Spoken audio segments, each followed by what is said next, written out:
I used to be one of those people that could read 2 to 3 books a week, and I am no longer that person, that's for sure. That's really because I would always pick a book before reading TV or scrolling TikTok, and I don't do that anymore. So I want to bring back the reading 200 pages a day for a week trend. I hope that if I make myself do this for a week, that maybe once the week is over, I'll still want to read quite a bit each day. I don't currently read every day, so I'm hoping to get back into that habit. I'm starting with The Favorites by Lane Fargo. I'm currently 21 pages into it, so I need to get to page 221 by the end of today. I have 200 pages to go, so let's get started. And be responsible. It's my heart, so I hold you accountable. I just made it to part 2 of The Favorites, so I'm about 100 pages into the book, so I've read 80 so far today. Right off the bat, the characters are very intriguing. Our main character, Katerina, will do anything to be the best ice dancer. I don't know if there's a difference between figure skating and ice dancing, but they say ice dancing in here. But she wants to be the best. She wants to win that gold medal at nationals, at worlds, at the Olympics. She's been skating in a pair with Heath since they were 10 years old, and their leg up on the competition is their connection. They're not the best of the best yet, but that connection is undeniable, and that can really make or break a routine. As someone who danced competitively for way too long, my best duets were when I danced with my best friend. Dances I did with people I wasn't super close with, they never did as well. Like, they were never up to par with the times that I would dance with my best friend. It's how it went. And these guys are in love, so their connection is like really strong, right? Now, unfortunately, this couple also has disadvantages, like they cannot afford a top coach or top costumes or top makeup. These are all things that are very important to their scores. They also have really rough home lives, but that does not stop them. That is all until their partnership comes to a sudden end at the Olympics. Now, we don't know what happens. I think that's going to be revealed at the end. This book is supposed to be like a tell-all documentary that's like similar to like Daisy Jones and the Six. There's like interviews sprinkled in of other people's accounts as to what happened, and there's a lot of moments where you can really visualize a documentary, and I like watching documentaries. Like, I think they're fun. But the majority of the book is in Katerina's point of view. I really like these characters. I respect their drive, and I respect how Heath just treats Katerina. He's so good to her. In part 1, the characters are very young and naive, and I'm excited to read more because I have a feeling they're gonna get obviously not less young. The characters and the story is going to be much more interesting when they're not so naive. This book is probably going to contain a lot of drama, and I'm not one to complain about that. If they were that close and their partnership ended so abruptly, oh, we know it's juicy. That has to be a juicy story. I'm probably gonna eat it up. The more toxic, the better. Actually, there was a moment where I didn't like how Katerina treated Heath, and I was getting upset for him. I was like, how could you do that to the poor sweet boy? They're just so young, and they've already been through so much, and I feel for them, very much so. Anyway, I have 120 more pages to read today, so let me get to that, and I'll check back in. It's cheating season, for God knows reason. Stop making up excuses when I simply don't care. I have like 12 pages left, and then I've read 200 pages today. So, no biggie at all.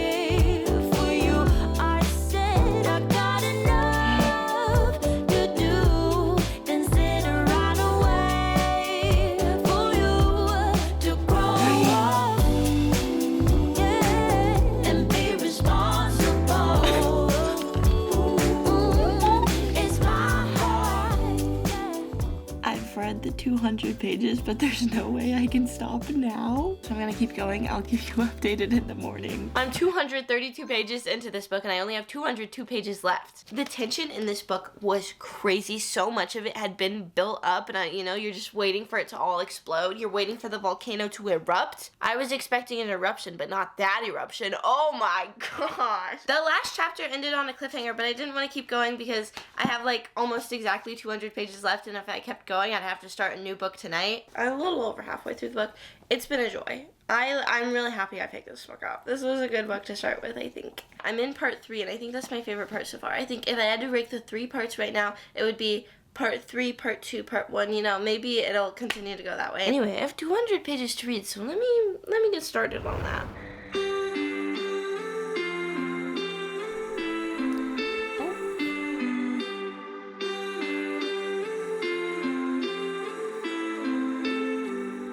I can see you, I can feel you. I'm going to reenact what just happened. Imagine me. I kid you not, that's what happened. What the heck? I don't know you, but I want you. All I do is think of ways to get closer, to make you feel the same. It's like you're out to get me, without you even knowing you affect me. A chain reaction, and it's forcing me to fall hard, so hard in love. It's the ripple effect.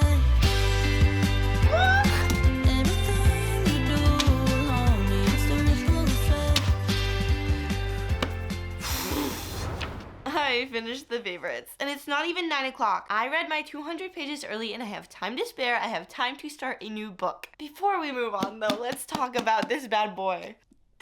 Wait, what do I want to rate it? 4 stars. It's a 4-star read. Yeah, it is. The characters in this book are so extremely toxic. If you do not like toxic characters, you're not going to like the book. It's very much giving a mix of Magnolia Parks with Carrie Soto is back, with Daisy Jones in the Six. Like, there's so much toxicity in here. I ate it up, though. Yeah. Me, personally, I love toxic characters. Unless they're, like, being, like, really mean to, like, a really sweet character, then I get mad. I'm like, what are you doing? I don't like toxic people in real life, obvi. The back says it's part Wuthering Heights and part Daisy Jones in the Six. I haven't read Wuthering Heights. I don't know the story of Wuthering Heights. I don't know how much that is true. But that's what Jodi Picoult said. My roommate read one of our books, and she said it was really good. I need to read it. This book is just so messy, but in, like, the best way possible. Like, there's constantly fires that need to be put out. As soon as a mess is, like, simmering down and the characters are just starting to get over it, a new one happens. Something new pops up that, like, makes their life so hard. Kept me entertained. Kept me entertained until the end. I was like, okay, guys, like, this is getting kind of ridiculous and kind of far, but I still enjoyed it. I did guess one of the big plot points, but that's because I'm too good, guys. But if you would have told the Erin reading part 1 of this book how it ended, she would be flabbergasted. She would not have seen that coming in a million years. It was a roller coaster on steroids.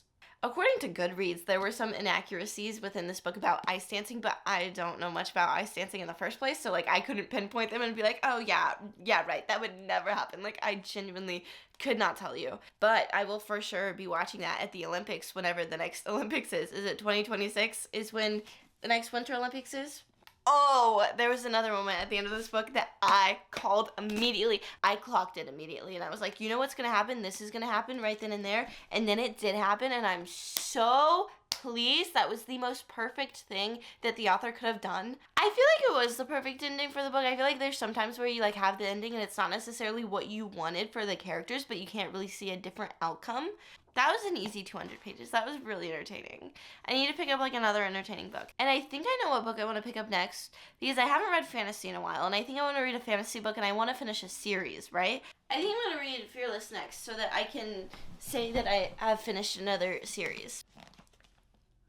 593 pages? I don't know that I want to read a book that's that long. Wait, what are my other options? I should probably turn my light on.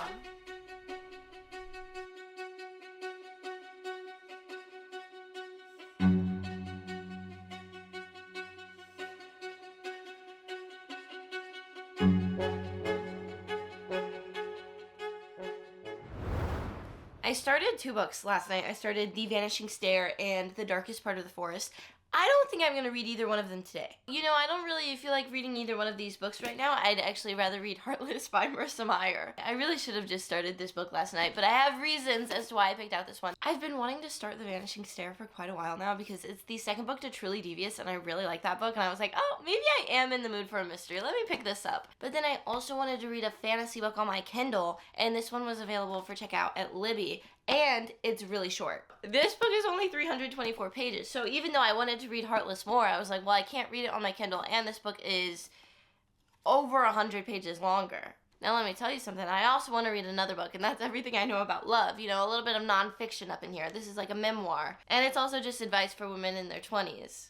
I'm like, yeah, I said I was going to read like a chapter a day, and I have not done that at all. Moral of the story is I have like 4 options to read right now, and I'm going to start the book that I haven't started yet. In case I change my mind, I'll tell you I am 22 pages into The Darkest Part of the Forest, and 23 pages into The Vanishing Stair, and 19 pages into everything I know about love. All of that being said, I am starting Heartless by Marissa Meyer, and so I'm going to be starting on page 1 with that. Anyway, I'm going to read now.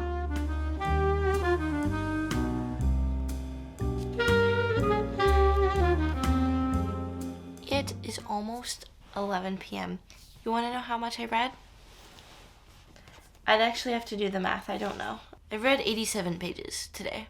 Not ideal. So I'm obviously not going to be able to get it done before midnight, but I will get it done before I go to bed. I read 15 pages of The Vanishing Stair on my Kindle through Libby. That was very convenient because I just painted my nails and I didn't want to, mess them up by, doing this to turn a page. Obviously that would mess up my nails. I am 73 pages into Heartless and I am actually eating it up. And I think it's because Jess, the main guy, is giving, Jax from Once Upon a Broken Heart. That's partially why I wanted to pick up this book, because my friend is reading Once Upon a Broken Heart for the very first time.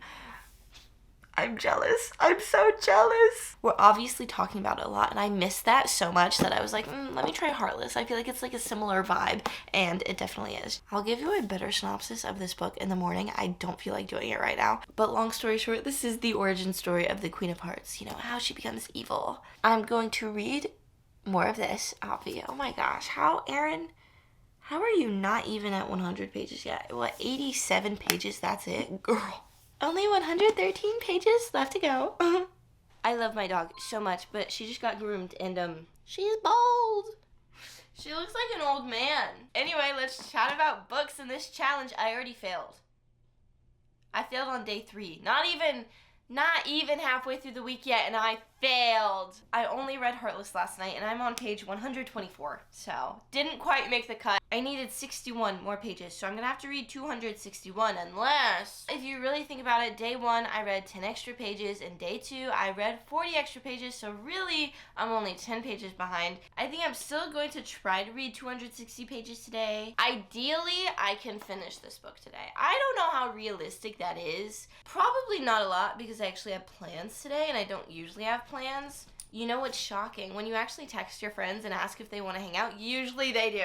Heartless follows Catherine, who is the most desired girl in Wonderland because she's gorge. The unmarried King of Hearts has eyes for her, which is a little weird because, he's double her age, but still, he has a little crush on her. Catherine doesn't want to marry the king because she wants to marry for love. He obviously has a little crush on her, but they're not in love. They haven't spent that much time together, and if she's queen, she can't run the bakery she wants to run. She's so passionate about baking, and it's really all she wants to do, but this king is no, you gotta marry me. Her parents definitely want her to marry the king. Catherine feels true attraction to the joker named Jest. At the risk of offending the king and infuriating her parents, she and Jest enter into a secret courtship. Cath is determined to choose her own destiny, but in a land thriving with magic, madness, and monsters, fate has other plans. Jess just reminds me so much of Jax that it's so hard to not like his character. I also really admire Catherine's drive because I feel like so many people would just marry the king even if they didn't love him, and she's like, no, that's not for me. I want to be in a marriage of love. It's giving Bridgerton. She wants a love match. I love the setting. Wonderland is such a fantastic setting. There's magic everywhere, and I imagine it to be so colorful, just like, Alice in Wonderland. But I seriously am a fan of any book with that setting. So if you have, more books that take place in, a Wonderland type atmosphere, let me know. Anyway, it's time to read over 200 pages. I'm failing miserably at this challenge. I just finished watching a new episode of Love Island, so it's 10:38 p.m. I haven't even read the 60 pages I needed to read from yesterday. I'm on page 164, and I don't remember what page I was on this morning. Was it let's see, my goal was 85, so was it 124 maybe? So 40 pages, that's it. Girl, you're supposed to read 200. And I know I'm gonna tell myself, just log in tomorrow, but I won't. I have plans tomorrow. I was doing so good reading the favorites, and I think it might have just been because that book was so good. I'm seriously heavily debating just scrapping this whole thing because I've been such a failure. I didn't think I'd fail this bad. I had a feeling it wouldn't be easy, but I didn't think it'd be this bad.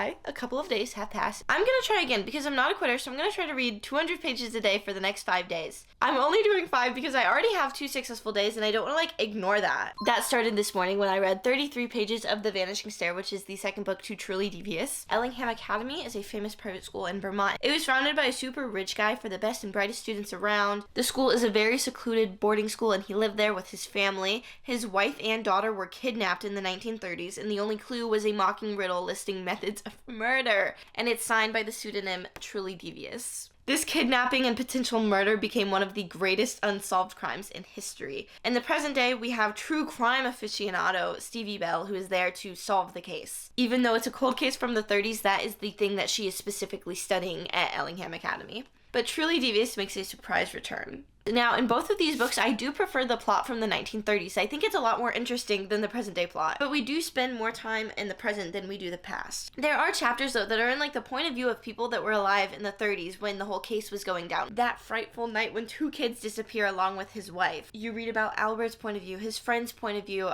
the other kids that go to school there's point of view. That mystery to me is just far more compelling than the mysteries that go on in modern times. Agatha Christie is mentioned frequently within these books and it makes me want to pick up one of her books, or I also want to read Sherlock Holmes now after reading these. Like, they're just very engaging and make me want to read more mystery, which isn't one of my favorite genres, so I'm like, ooh, yeah, that's a good sign. That being said, I want to re-enter the world of Wonderland and read Heartless. I'm on page 164 of Heartless and I need to get to 331 to get to my 200 pages. Because I already read 33 today. That's in the middle of a chapter. If I want to finish this chapter, I gotta get to page 337. So I have to read all of this. That's doable. Let's get it done.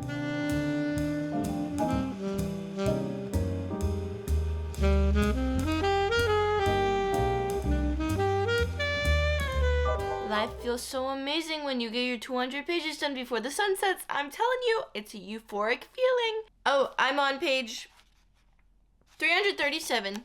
Oh, I think so many characters in this book are spineless, and it's making me kind of mad. Like, I hate to say it because I was a big fan of it at the beginning, but, like, towards the middle of the book, I was like, Jess is making me a little mad right now. He's not following through on things that I think he should follow through with.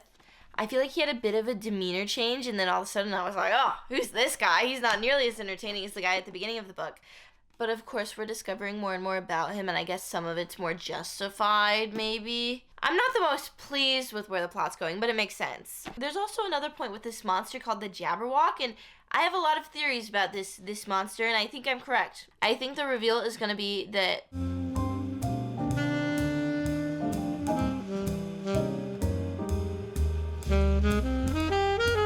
At the end of the day, we know how this book ends. I don't know, like, the specifics, of course, but I know the outcome because this is a prequel. It's kind of like Wicked. Speaking of Wicked, Gregory Maguire, the author of Wicked, has a quote on the back, and apparently he also wrote a book called After Alice, which seems like a spin-off of Alice's Adventures in Wonderland.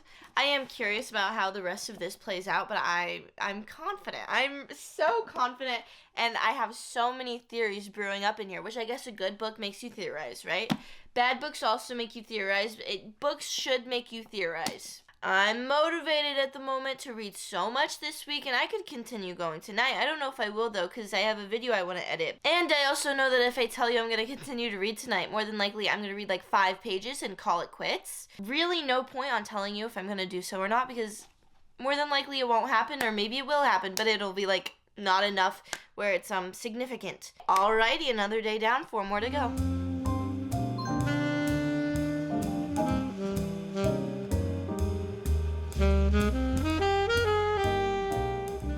Finished this, but Love Island is on in a minute, so let's talk about it later. I finished this book, so I've read 112 pages today, so I have 88 left to go. I feel like in the last 112 pages, I felt kind of like removed from the story and not like super engaged, so I wasn't impacted as much when like something emotional would happen, and that very much isn't ideal because that's how you win my heart. My predictions were right. I did guess how it ended, but in the way like I was reading it, I was like, oh, really? That's it. Everything is set up pretty clear. I think anyone could see it coming from like a mile away. I think I'm gonna rate it like 3.5 stars. Like, I would recommend it. Do I think it's like the greatest book on earth? No, but I still think it's a good book, and I would say, like, if you're interested in Wonderland, definitely pick it up. Like, I think Wonderland is so fun, and I'm glad I read it. I'm glad that I was in such a magical world, because I think that's really what I was feeling. The first half of the book especially is just so strong and so entertaining that I think like anyone would be able to like this book. Anyway, I don't want to like harp on this too much because I still have 88 pages I want to read, and it's already 10:53. Don't you worry though, I am not failing tonight. I just had a few other things going on today that like prevented me from reading more, but I'm gonna get back to it, and then tomorrow I'm gonna get my 200 pages done by 4 o'clock. Calling it right now, 4 o'clock. Next question is, what book am I gonna pick up next? I think my mood reader brain is telling me to pick up Wrecked by Lauren Asher. All day I've been thinking about picking up Funny Story by Emily Henry. I was like, actually I think that's what I want to read next. But then I just saw like an F1 edit because the F1 movie came out recently, and this is about F1 drivers. And then I was like, you need to read Wrecked. I probably should read The Vanishing Stair because I've already started it and I have it on Kindle, but Wrecked is calling my name right now, so I think let's just go with the Lauren Asher romance. I'll check back in. I'll let you know. This would be an easier start tonight because I could just finish on page 88. 89 finishes the chapter. Like, that would be amazing. And if I do this, I have to do math. I'd have to finish on 159. Oh, that's like dead center of like a long chapter. Wrecked it is. I just read the prologue. Haven't even read chapter 1. I just read the prologue, and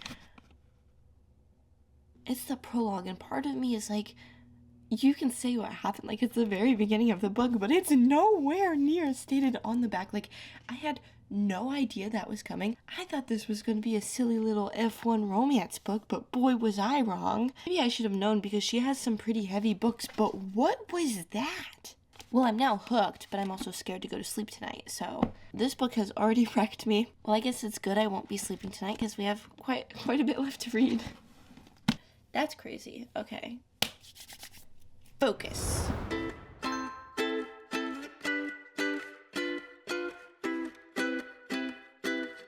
You're never here when my tears dry. You're never around to see me thrive. I think I just woke up from the best nap of my entire life. I'm 195 pages into Wrecked by Lauren Asher, so I've hit 100 pages for the day. Still have another 100 to go. Is this the greatest piece of literature ever written? Yes. Just kidding. It's obviously not that. It's an F1 romance, but at the same time, I'm enjoying it so much. It's keeping my attention. I find it very entertaining. I love Lauren Asher books, so this really isn't shocking. Oh, but the prologue came out of left field. It's not some fun little entertaining romance book. That prologue was insane, and it has not been brought up since. I assume it's going to resurface at some point and be like super emotional, and I'm already predicting the micro tropes that are going to happen. There's a lot of anxiety talk in this book, with the dedication even being to my anxious people out there, this one's for you, don't let your worries win. I can appreciate a book about anxiety. I do. I really like it. This is the third book in the Dirty Air series, by the way. Each book follows like a different F1 driver. Jax is, of course, a driver that has a lot of anxiety, and he takes pills for it. He also sometimes mixes those pills with alcohol, and things get a little out of control, and he has a lot of image issues. The owner wants that image to be cleaned up, so they hire Elena, who is like a PR representative. She's pretty much like his babysitter. Even though he's a grown man, she's basically just like, don't drink, don't do this, don't party too hard. If you're gonna drink, have a beer. Maybe you shouldn't take your pills right now. She makes sure he doesn't get into trouble and that he keeps a clean image. They spend a lot of time together, and I'm like 99% sure this story could never happen. There's a little voice in here telling me this is not realistic at all. I don't really care though. Sometimes when things are unrealistic, it bothers me, but this not particularly.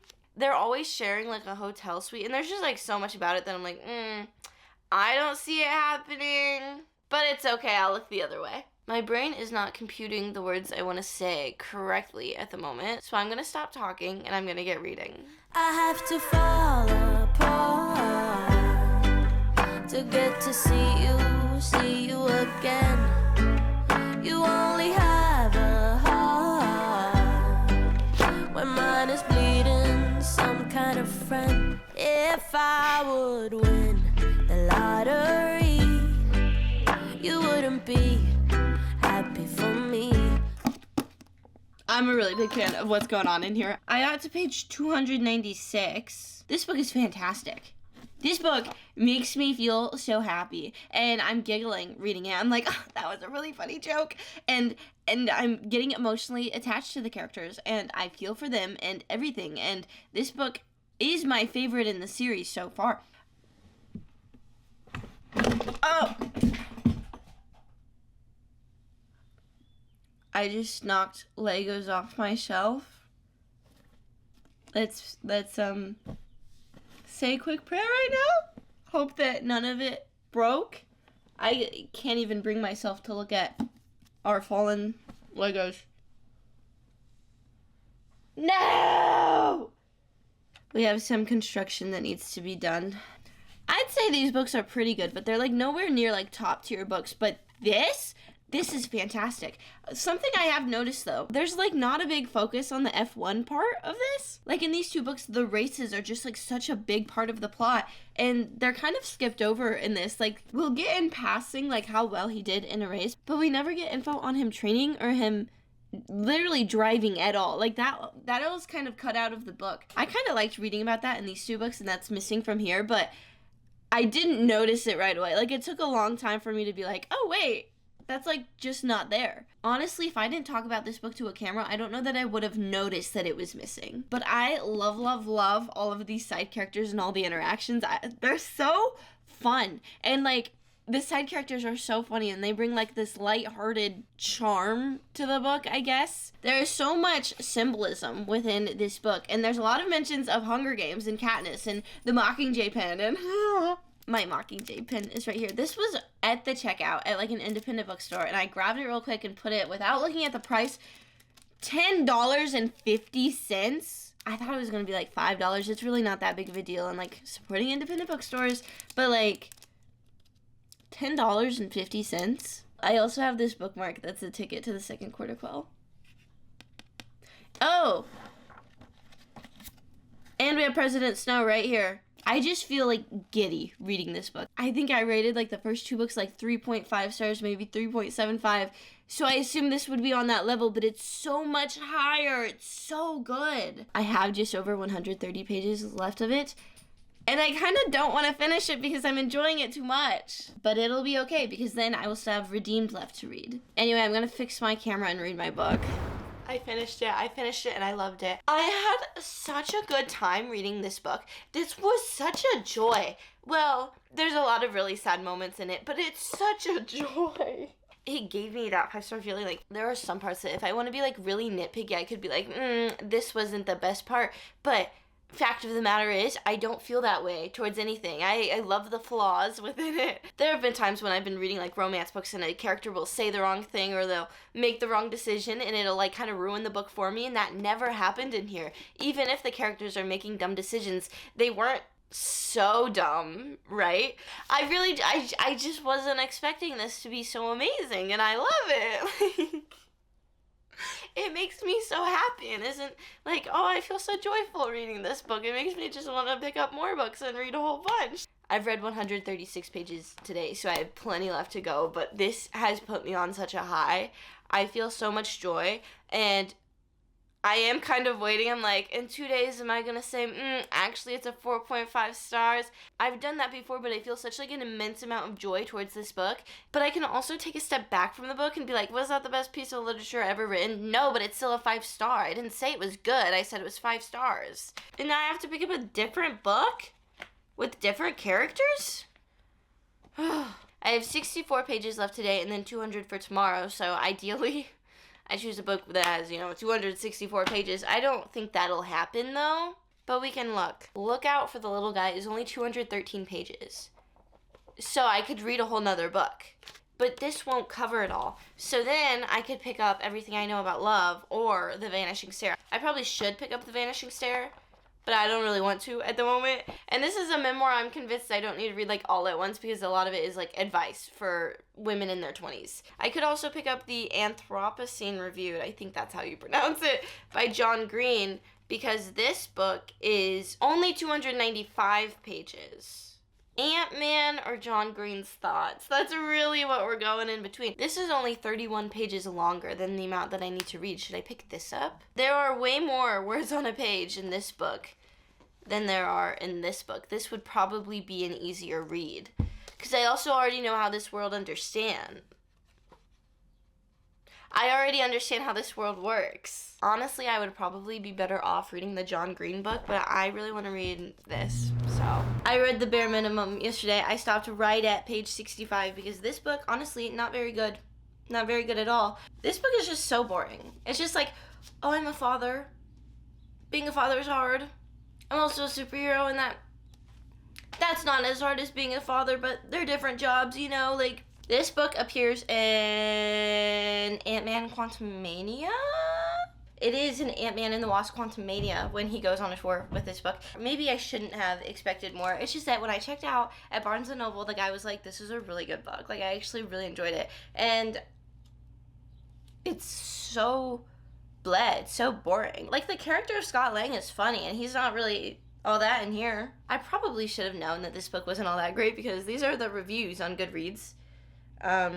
Not stellar. If you're unfamiliar with this book, the character Scott Lang is Ant-Man in the Marvel Cinematic Universe, and he writes a memoir. He kind of gives, like, life advice in this book, but it's, like, so generic that, like, it's not gonna help you out in any way. I honestly don't even really want to finish this, but it's so short. Like, I feel like I should anyway. I think it would be so much more entertaining if Paul Rudd did an audiobook. Anyway, it's 4th of July. I'm gonna read this now, and I'm gonna eat a whole bunch of hot dogs and drink beer and sing about tractors. Not really. I'm just gonna read. Well, ladies and gents, I made it to page 100 of Look Out for the Little Guy, and I'm DNFing. I can't do it. I'll give it to whoever wrote it. It does, like, sound like Scott Lang wrote a book, but I don't think Scott Lang needed to write a book. I don't know. I tried hard. I read 100 pages, and I seriously can't get into it. I don't really want to dwell on it too much. Like, it can be a fun little, like, movie prop for me to have. I went to Barnes & Noble today, and I got Murder on the Orient Express by Agatha Christie because I've been wanting to read Agatha Christie, right? After I finished Wrecked, all I needed was 264 pages, and this one is 265. That would have been so perfect. Honestly, I wish I had that book yesterday, but of course I bought it today. I also got a mini Lego F1 car. It goes perfectly with the Dirty Hair series. Anyway, now that I'm DNFing Scott Lang's memoir, I'm going to pick up Everything I Know About Love, because I still have another 165 pages I need to read. And I don't know, maybe this will do some good. So it is the 4th of July.